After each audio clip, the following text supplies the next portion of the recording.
In this time of volatile capital markets, some real estate investors have sat on the sidelines playing a waiting game. Others have turned to specialized vehicles, and that's what we're going to shine a light on right now.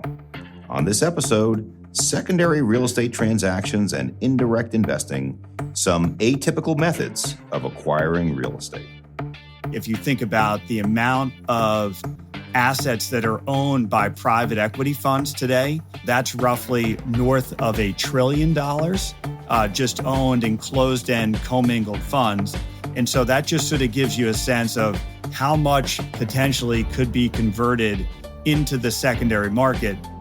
That's Jarrett Vitulli, a senior managing director at Evercore and one of the global co-heads of its real estate strategic advisory business. Jarrett covers everything from publicly traded REITs to capital markets, M&A, and more. But his primary focus is Evercore's private market business, working on both the fundraising and sell side on behalf of the firm's clients. Real estate secondaries in itself is not a real estate strategy. It's an execution method. It's just a way of buying and selling exposure to real estate. So what you need is a real estate investment strategy, which you then implement via real estate secondaries. And that's Achal Gandhi, Chief Investment Officer for the indirect real estate business at CBRE Investment Management. His group specializes in investing in global real estate in various different structures, including secondaries, as well as co-investments, joint ventures, and more. Coming up, a first-hand look at secondaries, indirect investments, and more, in a detailed and informative conversation about how to deal with these highly specialized and not widely known ways of transacting real estate. I'm Spencer Levy, and that's right now on The Weekly Take.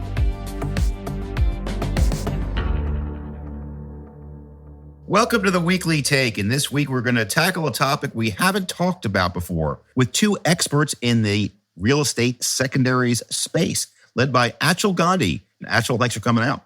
Thanks, Spencer. Happy to be on. Great to have you. And then we have Jarrett Vitulli, Senior Managing Director of Evercore. Thank you, Spencer. Happy to be here. Achal, let's just start very basically. We entitled today secondaries, but you use the term indirect. Why don't you tell us a little bit more about how you define indirect investing and what the scope of that is? Yeah, sure. So indirect investing really is, in its simplest form, is defined as investing via an operating partner. So my team does not asset manage the assets on a day-to-day basis themselves. We use specialist operating partners around the world who specialize in a specific theme, be that student accommodation in Australia, logistics in the US, multifamily in Europe. We'll pick a specialist operating partner. They are the experts on the ground, and we will capitalize that operating partner in various different structures. So that's what indirect real estate investing is defined as. Does somebody go into that investment before you? Meaning, are you taking somebody out of the original investment rather than you being the originator of that investment? Yeah, that's right. So that's where we come to secondaries. So secondaries we define as any money being exchanged in the capital stack, but where the operating partner stays in place. So in your example, yes, there may have been a joint venture or a fund structure that had been set up where an investor has put money with an operating partner already. That investor wants to get liquidity for various different reasons, and they want to sell their position in that investment. So they're not selling the assets, they're selling their position in that investment, and we would be looking to acquire that at a negotiated price.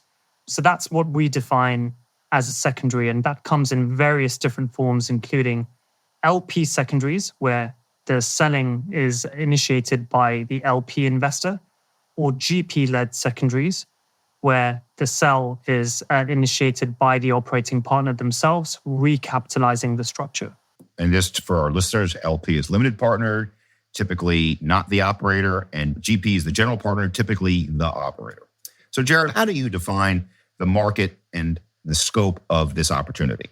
One, given Achal's description, which is absolutely correct, the secondary market for private equity is just a derivative of the primary market. So when we say primary market, And for the listeners, if you think about global alternative strategies, so Blackstone, private equity, other large commingled funds that are raising capital to invest in private equity strategies of all type, in theories, that really what provides the basis for the secondary market. So if we look at a couple of different data points, the size of the real estate market in the US is roughly $16 trillion. So if you think about that as one data point, that sort of gives the basis for potential recaps. Secondarily, if you think about the amount of assets that are owned by private equity funds today, that's roughly north of $1 trillion just owned in closed-end commingled funds. And so that gives you a sense of how much potentially could be converted into the secondary market. And then at Evercore, we just released our biannual secondary market survey where we compile stats on the size of the secondary market. And to give you one other data point, we're on pace this year for $140 billion of secondary transaction volume. Now, that's across all private equity strategies, which would include private equity, venture capital, infrastructure, credit, and real estate. So real estate will just be one part of that, but it still gives you a sense of the scale of the overall market in total. We've tried to quantify the scale of the real estate secondaries market ourselves, and Jarrett's right, the data points on this are mixed. But if I look at our own pipeline over the last 12 months, just our own pipeline of secondary market transactions in real estate amounts to $17 billion. So that's significant. We then used an AI bot actually to go out there and scour all the different publications for potential secondary transactions. And actually that then returned us a pipeline list, which was 3 times in excess of the 17 billion. So the market is considerable and it's growing going forward.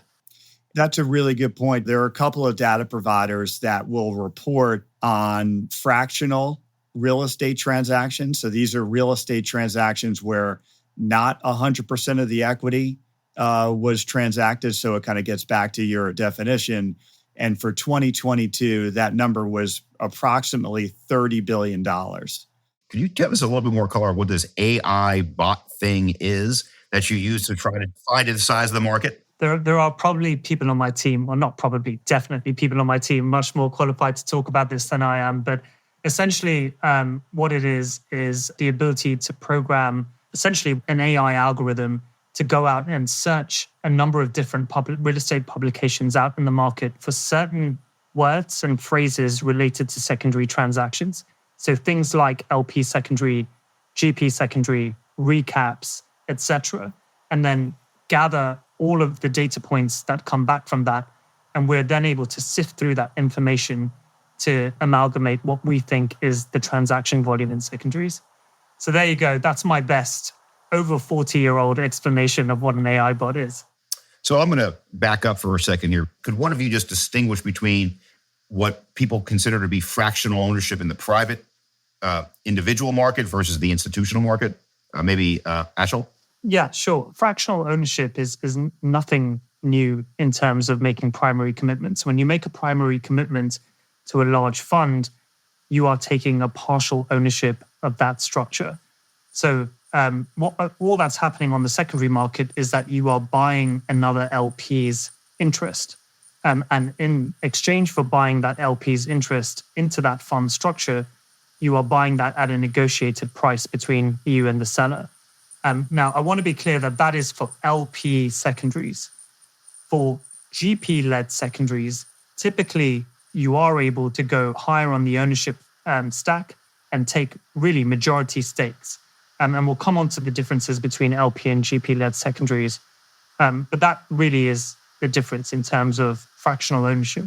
And so fractional ownership is, I guess, just a very broad term. What you're providing here is 2 things. From the buyer side, you're getting opportunities to get into real estate without there being a transaction of the real estate, which is extremely attractive because transactions, even on their best days, take 90 days from thought to finish. And on the seller side, you're providing liquidity. So let's talk about that for just a moment. From the buyer side, let's start on the buy side since that's where you are, Achal. Tell us about the primary benefits of this versus buying directly, and then we'll go to the sell side.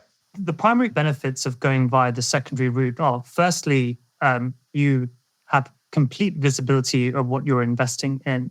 So if you invest in a blind pooled fund, then in that instance, you are investing in a strategy, but you're not investing in real estate assets. You're investing in the theory that your operating partner can execute in that strategy. In this instance, you're buying into an existing pool of assets, which have by and large gone through their business plan and are largely stabilized, but you are circumventing that entire J-curve and coming in at a later date in that business plan and coming in generally at a discount because of the illiquidity premium. Not only that, but you get immediate drawdown. So your capital is invested into the market on day one versus committing to a primary fund where you would be drawn down over a number of quarters. So let's stay on the buy side in this discount. What kind of discounts are we talking about here to if you were to trade that asset in a marketed transaction? That really does depend on where you are in terms of the cycle and what kind of capital markets environment you're trading in. If we look at the environment today, there is broad-based capital markets dislocation. So if you look at liquidity and availability of liquidity today, that's curtailed on the equity side. A lot of investors are still on the sidelines. And also debt is not accretive. We are on the cusp of interest rates coming down. But if you're looking at where cost of debt is today, it's not accretive. So when you put both of those factors together, that curtails liquidity. So if you are a seller and you have to sell for whatever reason, at this point in time, you would be selling at a discount really to engender liquidity. So for our preferred strategies like logistics, residential, healthcare-related real estate, we're seeing discounts in the 15 to 30% range. And then you're seeing larger discounts, which potentially are more challenged, like the office sector. The public market tends to be mostly stabilized real estate held at relatively low leverage levels.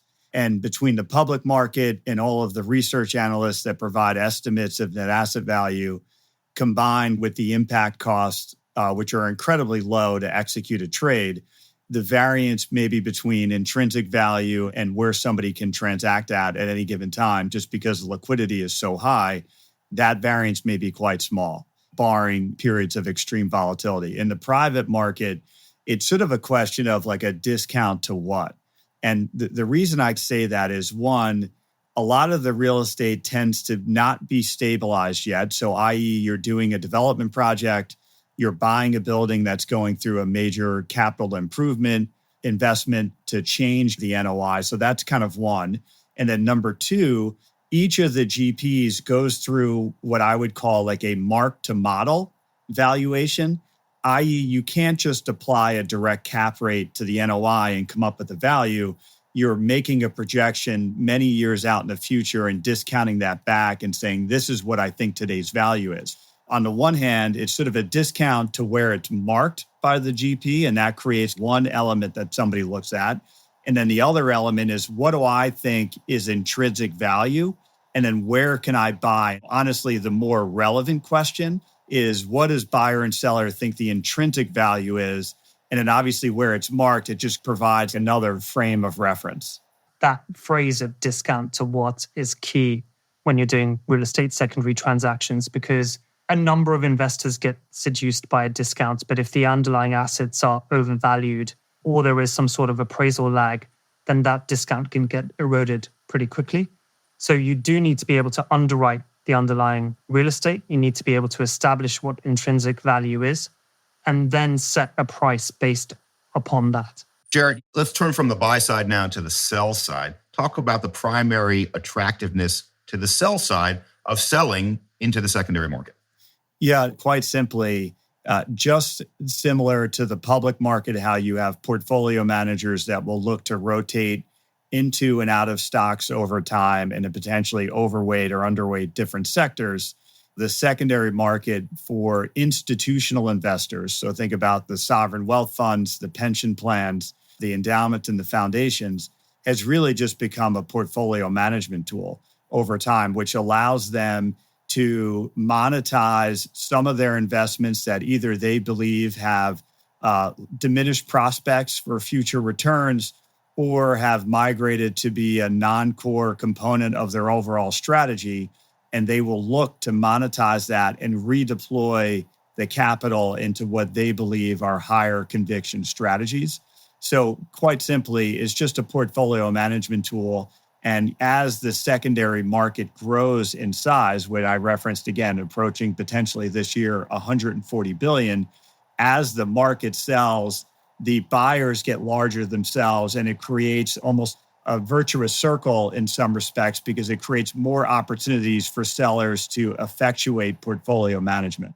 I don't want to focus too much on liquidity, but to me, liquidity is maybe the single biggest key because you're giving liquidity to something that is typically illiquid. Would you agree with that? I totally agree with that. The only caveat I would say is we've been advising in this market now for 20 years. The number of times that somebody executes a trade purely because they are liquidity constrained tends to be pretty low. Moreover, I think as we've gone through some cycles from the tech collapse to the GFC to now what we're going through now, I do think people have indexed higher on preserving a higher base of potential liquidity buffers. But I think broadly speaking, it's the ability to create liquidity, to your statement, in a illiquid asset class and then redeploy that into other strategies. And I just want to be careful to differentiate between somebody that's like truly liquidity constrained, i.e. a market seller at any price for liquidity, that we see very little of. But yes, it's people that are looking to create liquidity to do something different. This is a different transaction structurally than a traditional real estate buy and sell transaction.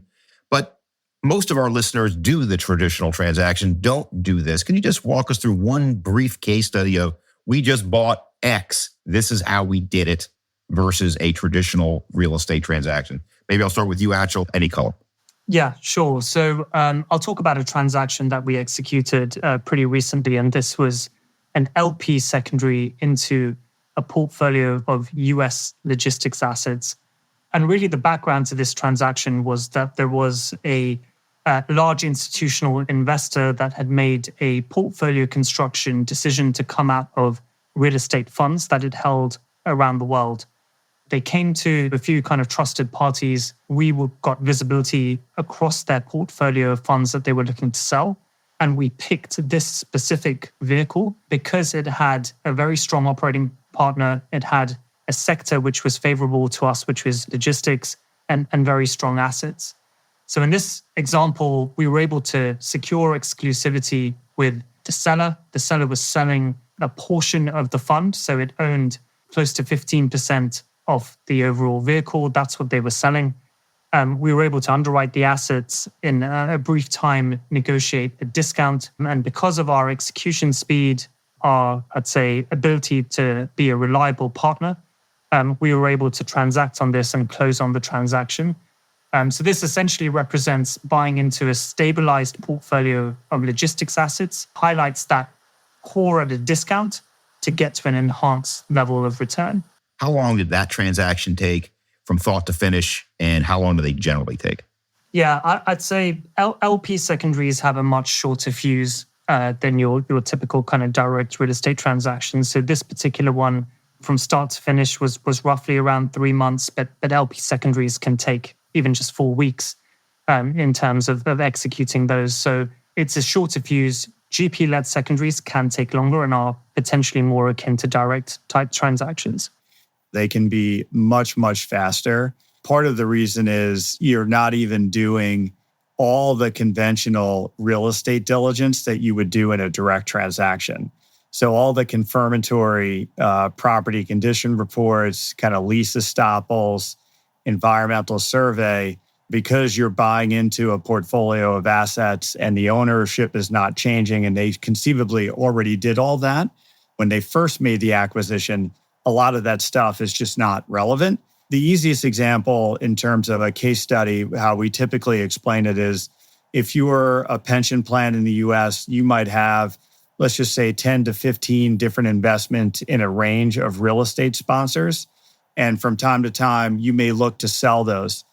So you just run an organized marketing M&A sell side process where you market those interests to a third party that's going to buy them on the secondary market. So nothing's changing at the fund level. Nothing's changing at the asset level. It's just that fractional ownership that is currently owned by a U.S. pension is being sold to a secondary market investor.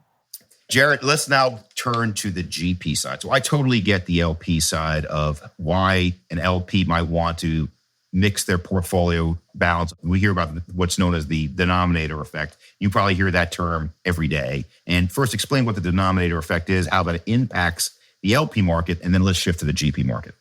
What people are talking about, kind of the denominator effect, typically a private pension has their allocation set as a percentage value of their total assets under management.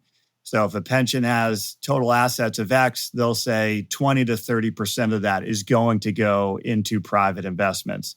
And so as you have movements in the public market, the listed stocks, which have their cost of capital adjusted every day, to the extent that declines in a material basis, that can influence how much free capital they have in theory to invest into new private equity strategies. So that impacts kind of generally fundraising. But that's not the only variable. The other variable is how much money is being returned back to the limited partners. And just kind of case in point, if you look out over the last 2 years, distributions back to limited partners from closed-end funds are down on balance almost 60% relative to 2022, right? So it's not only has the denominator effect impacted some of the pensions, although we've recaptured much of that over 23 and 24, it's also been enhanced because of the distributions. The general partners themselves have been very slow to return capital back. And let's define what these distributions are, because I think the distributions fall into two basic categories. One is return on income, which is dividends, and the other is return of capital. And I think that's the portion where we've seen this material fall off because the market has become, in the last 2 years, largely illiquid as compared to where it was in 22. Is that a fair way to put it? 100%. And then for most of the funds that are higher risk strategies, their returns of income tend to be pretty nominal. Certainly that's the case in the early years of their investment cycle. And most of the capital, most of the return is upon sale of the asset. So, Achal, would you say that this is one of the best times to be in the business? And how would you compare this to a peak market like we had, say, in 21 or 2018? So we see this as one of the most attractive vintages for real estate secondaries investing. And the reason for that is because of this lack of liquidity, but also this general acceptance of transacting through the secondaries market. So secondaries as a whole within the real estate sector have been evolving and growing. We're still probably 5-7 years, Jarrett will know better than me, behind private equity secondaries, which is a much larger volume. But this is becoming a more and more accepted way to transact. So when you put those two things together, this is just an incredibly attractive vintage for us. And a similar vintage to what we saw back in 2010, 2011, where we were seeing very good quality funds or joint venture structures and a lack of liquidity in the market, and therefore the ability to access these structures at discounts. So a very similar vintage to that vintage. Jarrett, I think there's two basic categories of GPs. I think one basic category of GP are the large fund investors, the Blackstones of the world. But then there's also the direct real estate operator at the property level that may have a $1 billion portfolio. And those are two very different types of GPs. How do they act differently in the secondaries market? Yeah, so I mean, in a classic sense, the Blackstones of the world that you reference, those are what traditionally are known as the general partners, because they are the GPs of the private equity kind of commingled funds. And then they're typically providing capital or allocating capital to the operators that you mentioned. Now, I think the reality is in the secondary market, at least the way that we look at it, Both groups can effectuate a GP-led transaction, whether it's the operator that pursues a specific strategy or if it's a classic GP that has organized capital in a commingled fund. So I think either scenario works. And I think the reason that they pursue these transactions are pretty varied and all driven, not to sound like a lawyer, but facts and circumstances dependent. So one would be real estate historically has been a great asset class to aggregate assets into and then migrate them down into a lower cost of capital vehicle. So i.e., I'm going to develop 20 self-storage assets in my closed-end fund, and that's got to have a much higher cost of capital to it. But once they are approaching occupancy or I've been delivered at C of O, I'm going to migrate them down to a lower cost of capital. So you might see in one scenario, if I'm a self-storage operator, I'm going to develop in a high-cost vehicle. And then once I've delivered this corpus, some investors going to value owning that income stream for the duration. And just given it's such a small asset class, it may not make sense for a very, very large investor to go do the micro aggregation. So that's one example. I think on the sponsor side, clearly they can replicate that same strategy, which is replicate in an asset class and bring it into a lower cost of capital. But in many cases, if you're a GP, let's just say you've built and acquired a large platform that is now operating as an independent company, and you'd like to spin that company outside of the confines of a 8 to 10 year closed life vehicle, you will use the GP-led strategy to spin that asset out of your fund and basically recapitalize it with new investors and a new investment vehicle that's aligned with the strategy of that asset. And the beauty of that transaction is manifold: liquidity, lower cost of capital, and no actual transaction at the property level, which means that the transaction cost, time, risk of execution is a lot lower than you would in a traditional sale. Did I sum up the thought process, generally speaking, fairly well, Jarrett? Generally speaking, I mean, you still have transaction execution for sure. But there are other potential specifically related to tax and or porting existing debt that may be hard to replicate in today's market that are all components of why somebody might pursue a strategy like this. But the other one that's equally as important, which is deeply valued, is that the investors in the fund that for the GP that is executing this, they typically will get the ability to either keep their ownership in the investment or monetize at the market determined price. And that's not typically an option that's afforded to investors when the GP decides to sell. So in essence, you're providing optionality back to the investors, which has really been critical to driving the growth in this market. If you think about this from an investor perspective, real estate across the board, across all sectors, is becoming more operational. So having a specialist operating partner is key to drive returns at the asset level. Some of these specialist operating partners that Jarrett has kind of given examples of, if they roll these assets into a new structure, these assets are never hitting the direct market.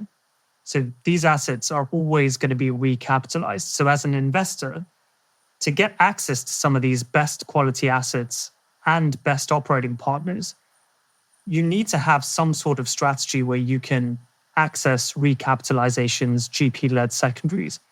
And as a result of that, this is becoming an increasing part of an investor's armory when they're investing in commercial real estate. Which asset types are you seeing the most opportunities today, and which you're seeing the least, and why? We're in a market today that is a bit bifurcated, right? So there are asset classes that people feel like have very strong tailwinds and are deemed to be investable. And then you have other asset classes that the market has decided are facing extreme headwinds, and there may not be a price for such asset classes. So that's one concept. The second concept is over the past really 10 years, the market has been marching to what I would call non-traditional real estate asset classes. So these are things that are not malls, not multifamily, not office, and not industrial. And the asset classes have been everything from student housing or student accommodation in Europe, as it's called, self-storage, medical office, life science, studio assets, and the list kind of goes on and on. And just to give you a couple data points, the public market is probably close to 60% non-traditional today. The average private investor is less than 20%. So the private market continues to strive towards getting into these non-traditional asset classes. And to Achal's point, given some of the asset classes are a little bit newer, they're a little bit more fragmented, in theory, recaps are probably one of the better ways to get exposure, if not the only way. And in terms of like opportunities, I think it's sort of all over the board, but industrial, there is continued opportunity, industrial asset classes, given how much development's gone on over the last 5 years, and that a lot of that development capital will need to get recapitalized out. You're still seeing a number of opportunities in multifamily, although it varies quite a bit by region and by market. And then other forms of really what I would call differentiated housing, right? So this could be student housing, it can be senior housing, it could be manufactured housing, other forms of housing, both in the public market and in the private market, has been in significant demand. And then there's other areas where there's going to be and has been a lot more distress. And so office, where there's been a lot of distress that's been talked about specifically in the gateway city markets and how much refinancing will need to become due. But then you've also had other asset classes, whether it's been in life science or others, that have been heavily development focused, where there have been other kind of pockets of distress that people are looking at, but maybe not totally sure how to invest and attack the distress. Yeah, and I think maybe just putting some numbers on what Jarrett just mentioned from my perspective. So we manage $42 billion of assets under management. And in terms of the sector breakdown of that, 85% of that AUM is invested in logistics, SFR, multifamily, student accommodation, senior housing, life sciences, and medical offices. So we only have close to an 8% exposure to traditional offices globally, and close to a 7% exposure to malls globally. So that gives you a sense, completely chimes with kind of Jarrett's view of the world. But stepping back, I just want to make it clear that real estate secondaries in itself is not a real estate strategy. It's an execution method. It's just a way of buying and selling exposure to real estate. So what you need is a real estate investment strategy, which you then implement via real estate secondaries. And that's why it's really important to understand these thematics and demographic and structural trends, know which sectors, which markets you want to invest in, and then access those via the secondaries route. This has been a really, really interesting discussion. What do you do if you want to get into this market, and how?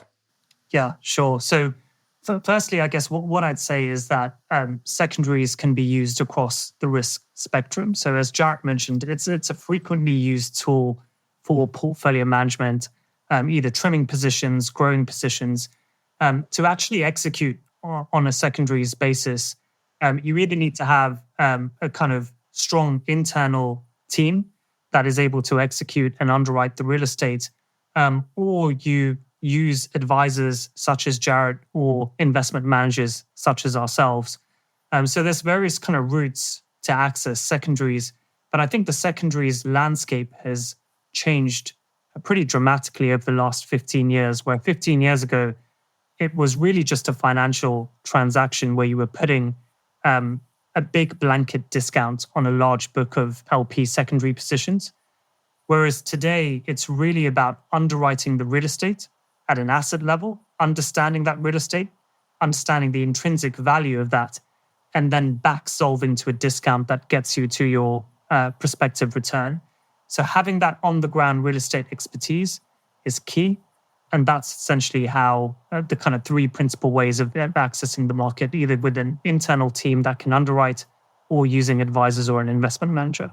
The best assets and continuing to aggregate real estate and the benefits that confers in terms of understanding operating performance, having local market insight, which still drives much of the real estate market, is extremely valuable, which is why it's made this strategy so compelling.